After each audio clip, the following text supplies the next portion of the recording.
Today we're catching some sun and waves with John, a QHS member whose life is as vibrant and refreshing as a seaside breeze.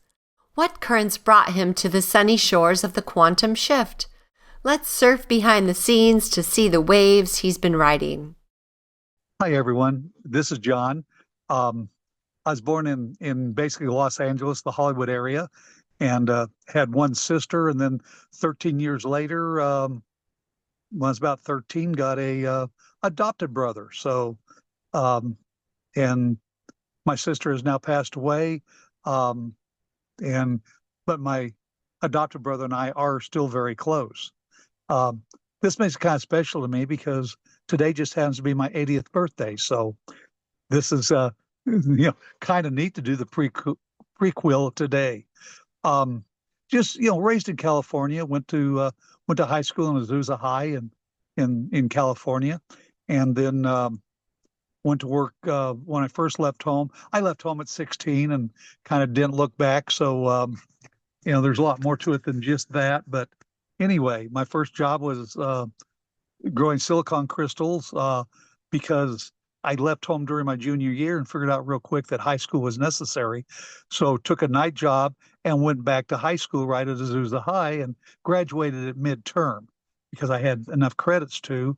And then later actually got to graduate with the class and my wife and I, which is kind of why I left home, were able to actually go back to our high school graduation. So it was kind of neat because my first daughter was born when I was 17, just by a few months. So a lot happened back then.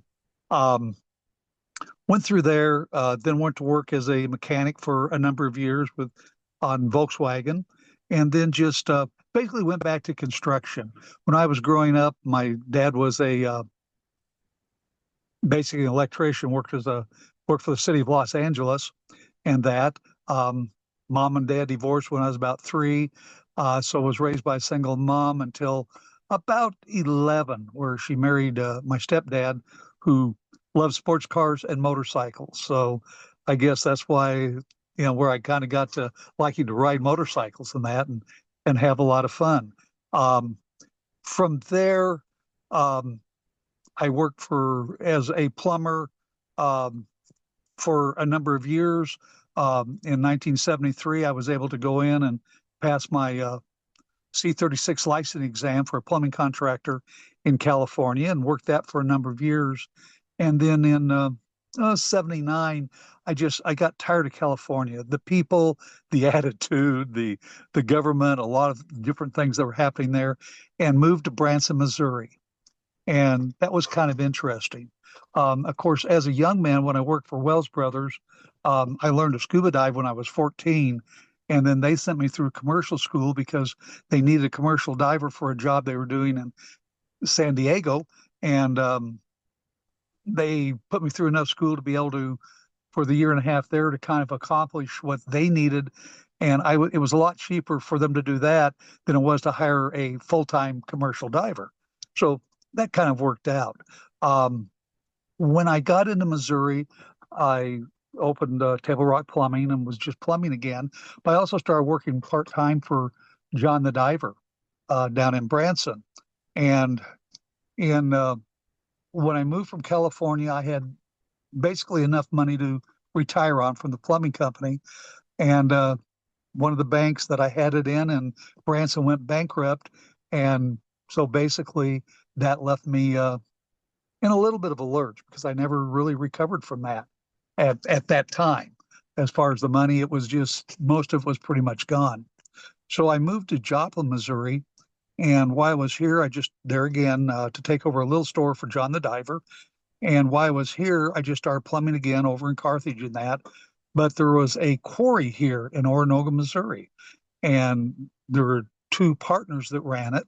And they kind of came in, and one of them would come in over to my plumbing company in Carthage and just beg me to buy the other partner's half out because they fought all the time.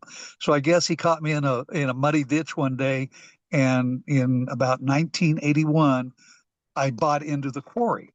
At that point, being a scuba instructor at that point and teaching classes, then have been here at the quarry in 1987. I finally just bought the quarry. The partner kind of decided he wanted to go back to California, so I inherited it. So up until 2012, I taught scuba diving. That I still plumbed and did a lot of handyman work because I will always do that because I enjoy it. But taught scuba diving. I'm a PADI course director, so I teach not only at the 101 level, but I also teach instructors to teach scuba diving.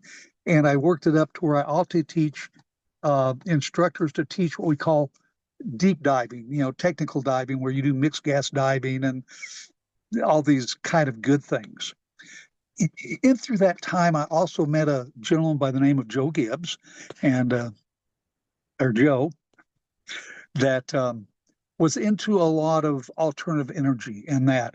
And Joe and I got together and started making a lot of different things, from motor engines, looking at frequencies and different things. And so why I kind of got into quantum healing systems is because this was something that I was looking at.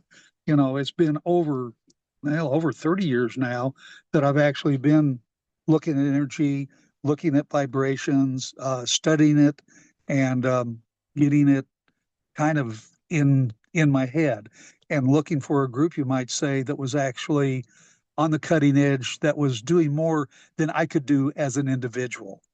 And that, so that's kind of why QHS kind of came about, or at least my interest, because you were definitely doing things that I was already into and already, trying to study and do.